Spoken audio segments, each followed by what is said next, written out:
नमस्कार प्रिय दर्शकों, हाजिर हूं मैं आज एक अत्यंत श्रेष्ठ ज्योतिषीय सूत्र लेकर। वर्ग कणिका से शत्रु और मित्र का विचार करना। वैसे तो इस प्रकार का एक और सूत्र मैं पूर्व में आप लोगों को बता चुका हूं, लेकिन आज का यह जो सूत्र है थोड़ा अलग है। इस सूत्र में थोड़ा जोड़ और थोड़े भाग देने होंगे और फलस्वरूप जो जवाब आपके सम्मुख आएगा उससे आपको यह पता चलेगा कि किस व्यक्ति के साथ जुड़ने से आपको लाभ होगा, किस व्यक्ति के साथ साझेदारी करने से लाभ होगा, किस शहर में जाने से आपको लाभ होगा। और तो और कई लोग ये चाहते हैं कि मैं किसी और देश जाना चाहता हूं। वैसे तो जननी जन्मभूमिश्च स्वर्गादपि गरीयसी, जननी जन्मभूमि यही स्वर्ग है और कहीं जाने की जरूरत नहीं। लेकिन बात धन की आए, धन अत्यधिक कमाने की आए तो किस देश में जाएं, आज मैं आपको बताऊंगा वर्ग कणिका के माध्यम से। तो तैयार हो जाइए कागज और कलम लेकर। जब तक कि मैं बाकी बातें बताता हूं तब तक आप तैयार हो जाइए। प्रिय दर्शकों, कल रविवार है और जैसा कि आप जानते हैं मैं हाजिर होता हूं लाइव आपकी जन्म कुंडली अध्ययन के लिए ठीक शाम 8 बजे। तो आप भी आना न भूलिएगा। एक प्रश्न ले लेता हूं। यह प्रश्न है विनय त्रिपाठी जी का। इन्होंने पूछा है कि कर्क लग्न की कुंडली में शनि सप्तम में हो और 10वीं दृष्टि चतुर्थ भाव में शुक्र पर हो तो राजयोग भंग माना जाएगा या नहीं।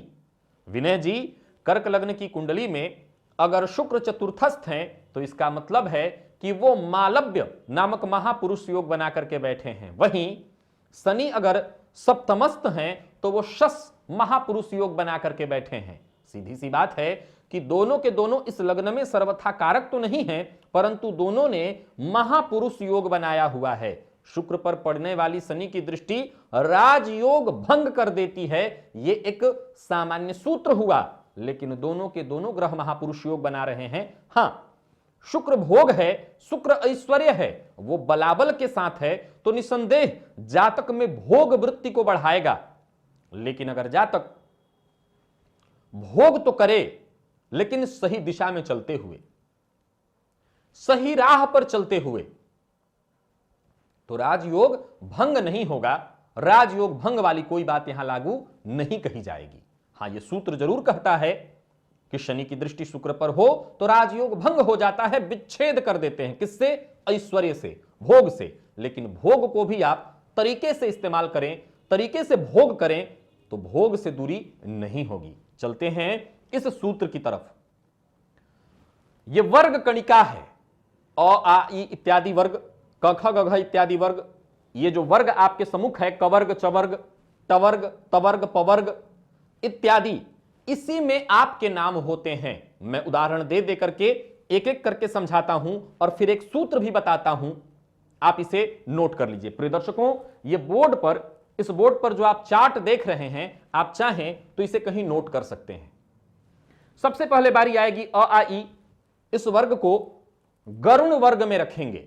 इसका मतलब मैं भी थोड़ी देर में आपको समझा रहा हूं। उसके बाद बारी आएगी क ख ग घ की, कवर्ग की। इसे हम मार्जार, मार्जार बिल्ली को कहते हैं, मार्जार वर्ग में रखेंगे। च छ ज झ चवर्ग इसको कहते हैं, ये सिंह वर्ग में आएगा। ट ठ ड ढ टवर्ग इसे कहते हैं, इसे हम श्वान वर्ग में रखेंगे, यानी श्वान कहते हैं कुत्ते को। त थ द ध तवर्ग ये सर्प वर्ग में आएगा। प फ ब भ पवर्ग ये मूसक, मूसक कहते हैं चूहे को। और य र ल व ये चार जो वर्ण हैं मृग वर्ग में। और तालव्य स, मूर्धन्य शकार, दंत सकार, ह छ त्र और ज्ञ ये भेड़ इस वर्ग में आएगा।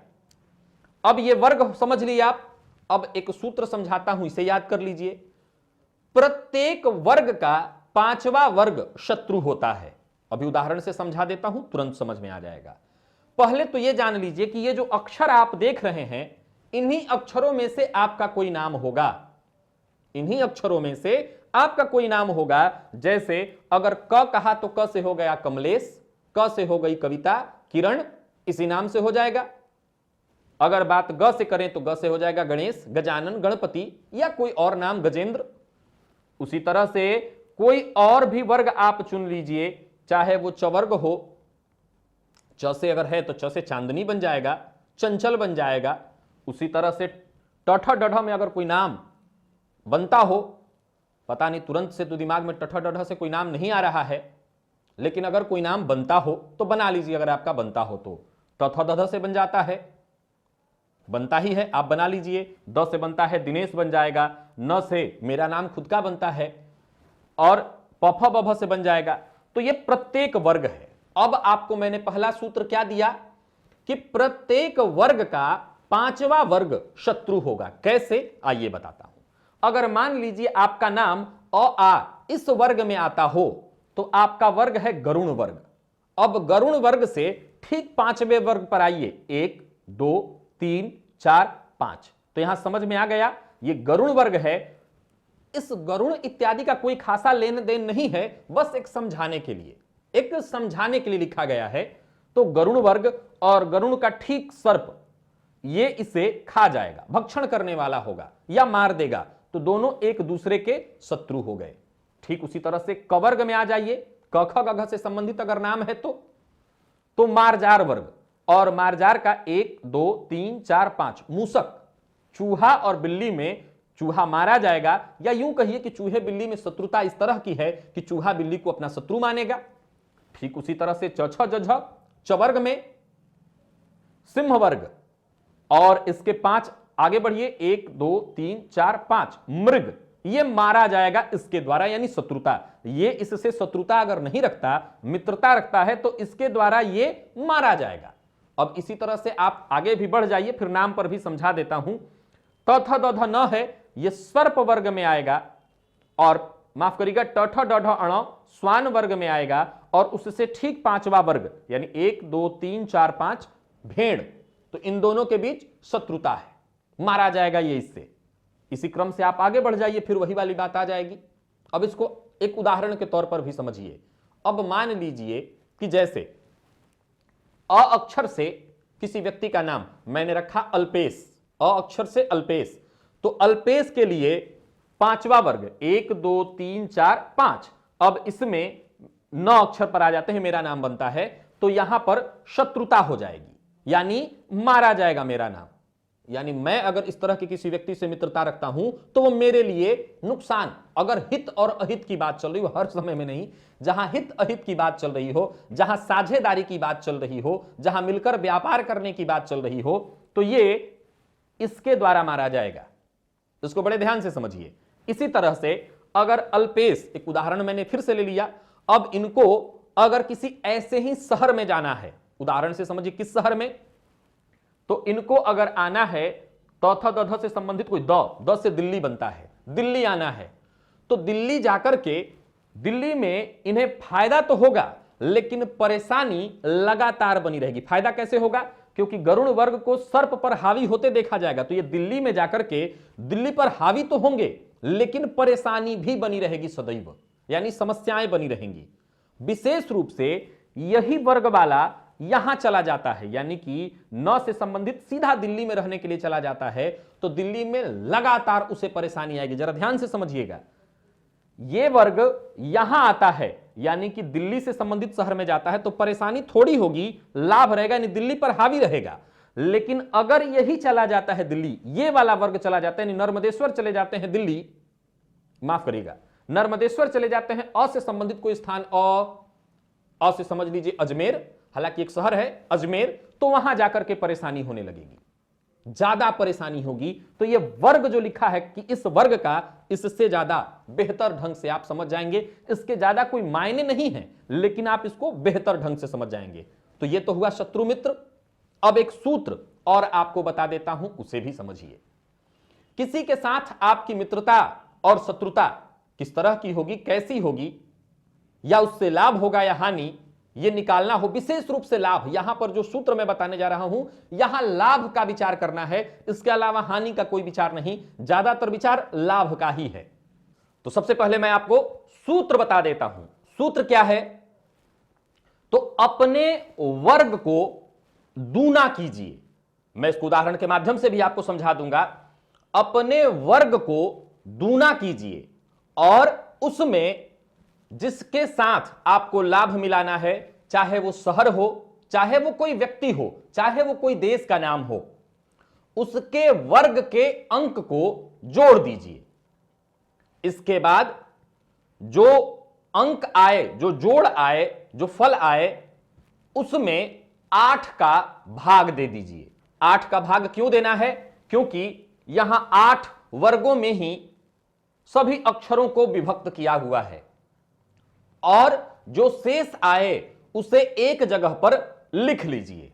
ठीक यही प्रक्रिया सामने वाले के लिए भी, यानी शहर है तो शहर के लिए, कोई व्यक्ति है तो व्यक्ति के लिए भी अपनाइए। वहां क्या करना है?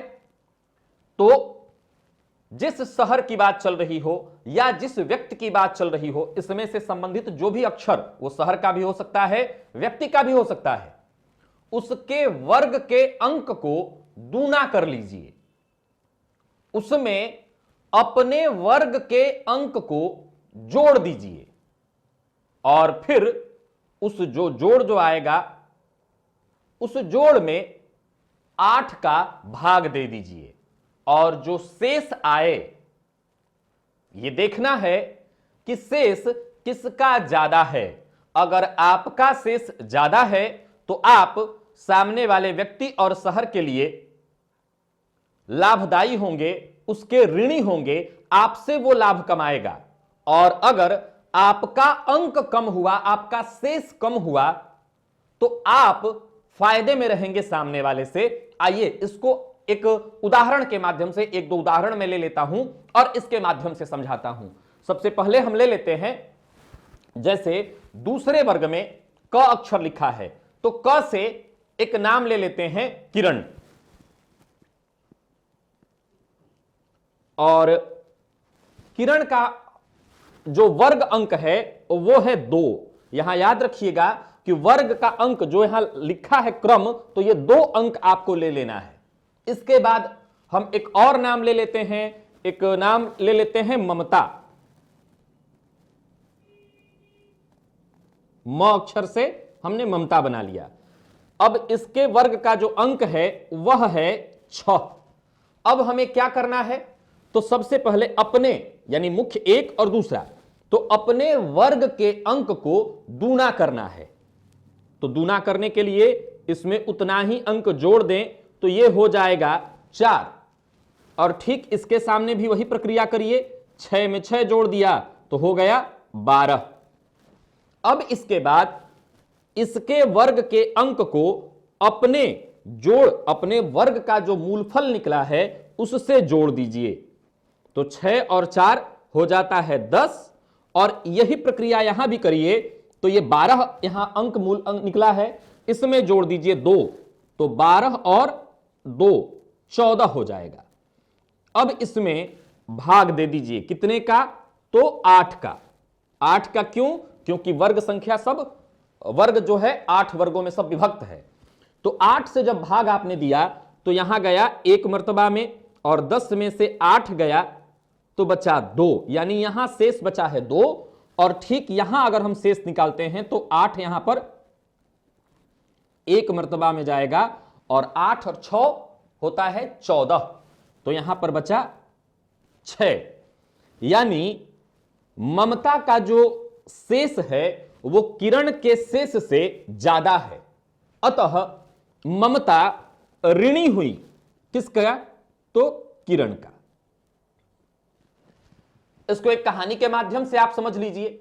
एक सरल शब्दों में मैं समझा देता हूं कि कहानी से, बस एक कहानी है और कुछ नहीं, कि ममता ने किरण का पूर्व जन्म में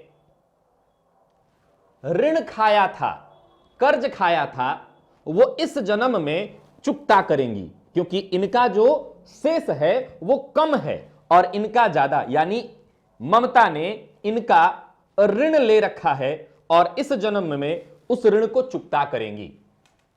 यहां यह समझना है कि यह होगा कब?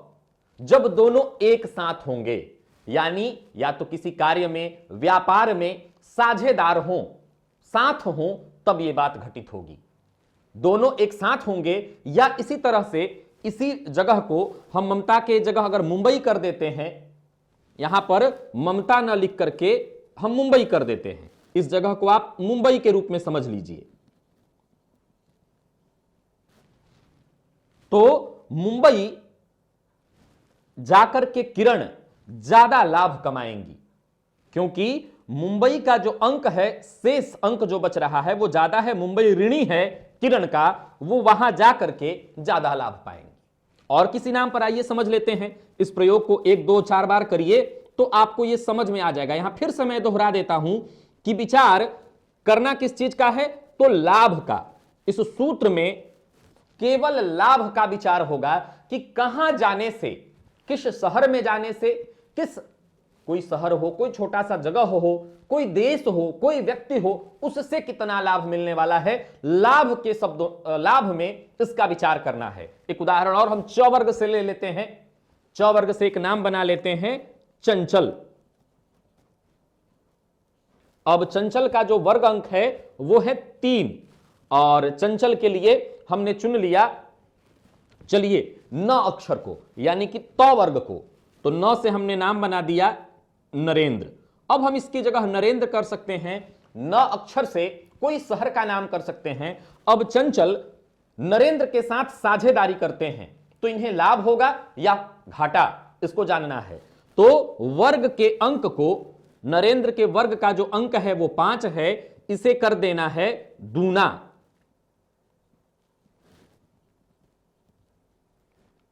और इस अंक में इनके वर्ग का अंक जोड़ देना है, तो 6 और 5 11, और इनका जो अंक आया है 10, इसमें जोड़ देना है 3, तो यह हुआ 13। और फिर भाग दे देना है 8 से। 8 से भाग देने पर दिखाई पड़ रहा है कि यहां 1 मर्तबा में जाएगा, घटा देना है। अब अगर आप देखें तो समझ में आएगा कि नरेंद्र के पास जो है ऋण अधिक निकल रहा है, यानी चंचल नरेंद्र से जुड़ते हैं तो इनके लिए लाभ ज्यादा होने वाला है, क्योंकि 8 और 5 13, और 11 में से जब 8 जाएगा तो 8 और 3 11, इनका जो मूलांक बच रहा है वो कम है और इनका ज्यादा।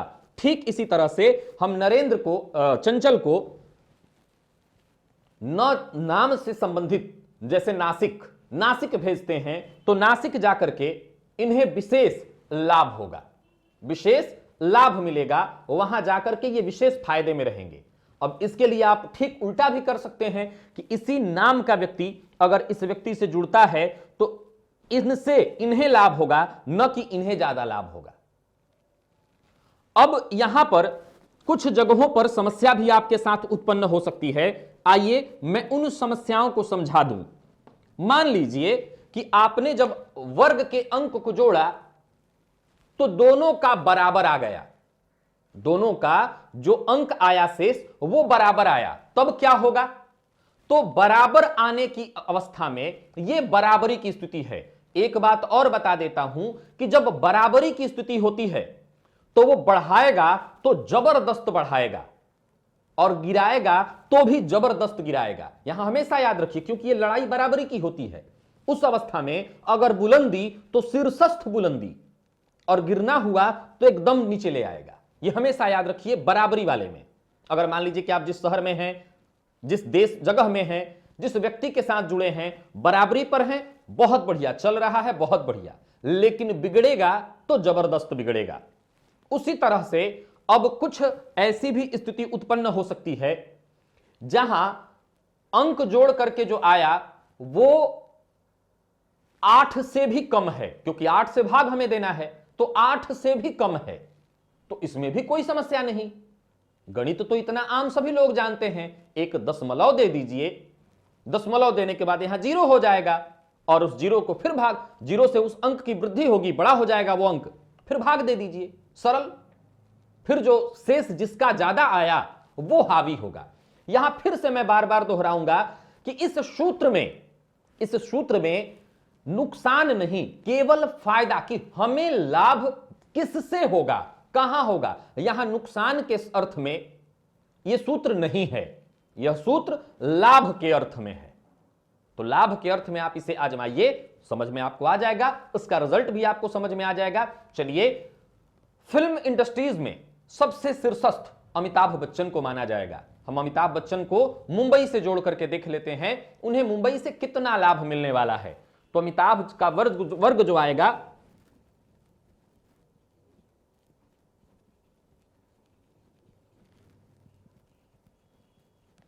वो आ रहा है 1, और मुंबई का जो वर्ग आएगा वो आएगा 6। अब इसे दूना कर लीजिए,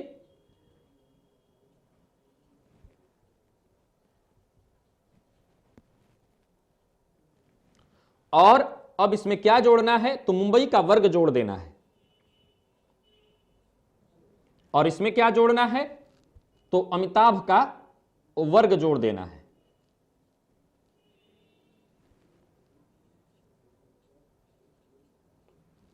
और यहां पर गया 1 मर्तबा में, आया 5, यानी अमिताभ बच्चन के लिए मुंबई सर्वाधिक श्रेष्ठतम रहेगा, क्योंकि मुंबई इनका ऋणी हुआ और उस अवस्था में ये मुंबई से सबसे ज्यादा लाभ पाएंगे। तो आशा करता हूं यह सूत्र आपके समझ में आ गया होगा। 0 आता है, माफ करिएगा, अंक कम आता है, दशमलव दे दीजिए और 0 बढ़ा करके फिर भाग दे दीजिए। यहां मुख्य भागफल से नहीं, शेष से मतलब है। सो किसी भी तरह से उसे कटाकर शेष निकाल लीजिए, बात खत्म। बराबर आता है तो जबरदस्त की बात होगी, अगर बढ़ेंगे तो जबरदस्त बढ़ेंगे, नहीं तो यथावत रख देगा, गिराएगा तो भी जमीन पर एकदम नीचे।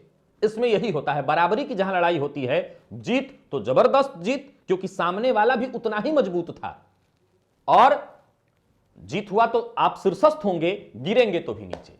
तो प्रिय दर्शकों, आशा करता हूं यह सूत्र आपको बड़ी सरलता और सहजता से समझ आ गई होगी। अपने जीवन काल में इस सूत्र को आजमाइए और औरों तक भी पहुंचाइए। यदि आपके समझ में आ गया हो, यह लाभ अगर आपको देता है तो औरों को भी इससे लाभ मिल जाए। तो आज के लिए बस इतना ही, इजाजत दीजिए। कल पुनः आप सबों के सम्मुख हाजिर होऊंगा, तब तक के लिए नमस्कार।